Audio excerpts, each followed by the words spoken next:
आज आप आयुष्मान कार्ड बनवाने आए हैं जी। अभी तक कार्ड बने ना आपका? जी बनने वाला है, आश्वासन दे दिया उन्होंने।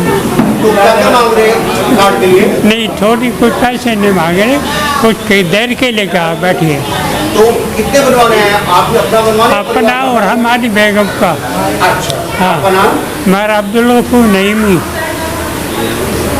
आयुष्मान कार्ड निःशुल्क बनाए जा रहे हैं, अभी तक कितने लोगों के बन चुके हैं और कितने का लक्ष्य है आपका? देखिए, लक्ष्य तो ये है कि मैं तो चाहता हूँ कि जिसके पास आयुष्मान कार्ड नहीं है वो आयुष्मान कार्ड बनवाए।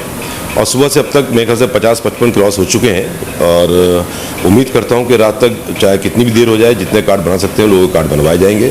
और काफ़ी समय से ये मामला सामने आ रहा था कि जो लोग बीमार हैं, पैसों की कमी होने की वजह से परेशान होते हैं अस्पतालों में, एक सरकार द्वारा जो सुविधा दी गई है आयुष्मान कार्ड की, मैं कहता हूँ कि अगर आज आयुष्मान कार्ड है आपके पास, भगवान ना करे आपके पास वैसे ऊपर कोई बीमारी आए, उसके उपयोग से अगर आपका इलाज फ्री में हो सकता है या कम रियायती पैसों में हो सकता है तो उसका उपयोग करना चाहिए।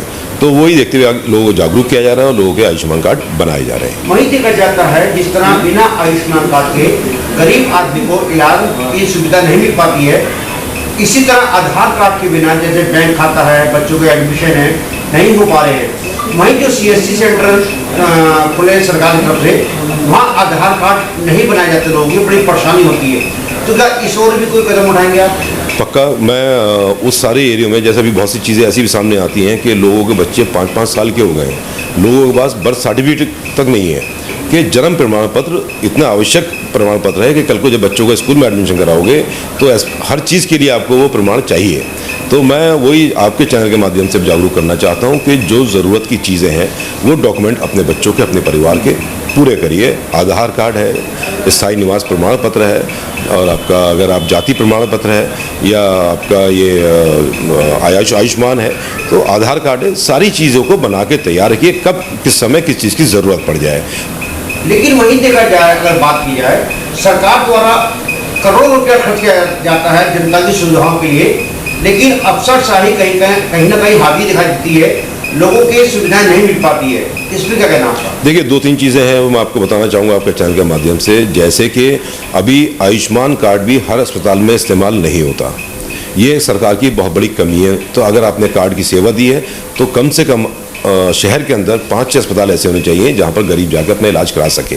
वो अस्पताल भी इनकी लिस्ट में मैं समझता हूँ जो सामने आए, 2 ही अस्पताल हैं, एक बॉम्बे हॉस्पिटल और एक शुभ हॉस्पिटल, कि जहाँ पे अस्पतालों में इन कार्डों की सुविधा है। तो एक तो सारे प्राइवेट अस्पतालों में आपको ये सुविधाएं देनी चाहिए, और साथ ही साथ जो आपने कहा नौकरशाही की, अफसरशाही की जो कमी नज़र आती है, अब आप एक ये देखो कि जो प्रधानमंत्री योजना में जो मेडिकल स्टोर खोले गए थे जहाँ पे वो दवाइयाँ आपको मिलेंगी कम दरों पर, वो मेडिकल स्टोर ही नहीं है शहर के अंदर, और जो खुलते भी हैं तो 10% दवाइयाँ हैं, 90% दवाइयाँ नहीं थी उनके पास। तो जितना पैसा ये सरकारें विज्ञापन के रूप में खर्च करती हैं और वही पैसा अगर जनता के ऊपर खर्च करे तो जनता को उसको लाभ पहुँचेगा, जनता आपको याद करेगी और जनता की भी सहायता होगी। तो ये विज्ञापनों से और ये पैसा जो सरकार का बर्बाद करते हो उससे बचाइए और इन गरीब जनता को वो पैसा इस्तेमाल करिए। जैसे देखने में मिलता है, हमारा बड़ा डाकघर जो डाकघर है पोस्ट ऑफिस, उसमें सुबह 5 बजे लोग आ जाते हैं आधार कार्ड के लिए, लेकिन जब उनका नंबर आता है 10 बजे तो केवल 20 कार्ड बनाने की बात कही जाती है। वहीं लोगों में आक्रोश रहता है कि बुला लेते हैं लेकिन कार्ड नहीं बनाते। तो ये कोई सरकार की विफलता नहीं जाती आपको? पूरी तरीके से सरकार विफल है। मैं कहता रहा हूँ जो जनता के विकास की बात करते हैं, जनता के काम करने की बात करते हैं, कि ये जो मूलभूत सुविधाएं हैं जनता को देने के लिए, तो उन चीज़ों पर अगर जनता रोशनी डाले, जनता के लिए सरकार रोशनी डाले, वो काम करे, तो मैं समझता हूँ कि ये इन प्रयासों के, इन गरीबों के वो काम पूरे होंगे। ये कैंप शहर में आप अगर परमानेंट नहीं कर सकते तो महीने में 4-4 दिन के कैंप लगाने चाहिए, और कुछ प्राइवेट ऑर्गेनाइजेशन को साथ में लेके, कोई इसमें साथ में समितियों को साथ में लेके, NGOs को साथ में लेके ये सहूलियत आपको देनी चाहिए सरकार को, और इस तरह के कैंप लगाने की सुविधा सरकार द्वारा मुहैया करानी चाहिए जिससे कि लोगों को ये काम हो सके।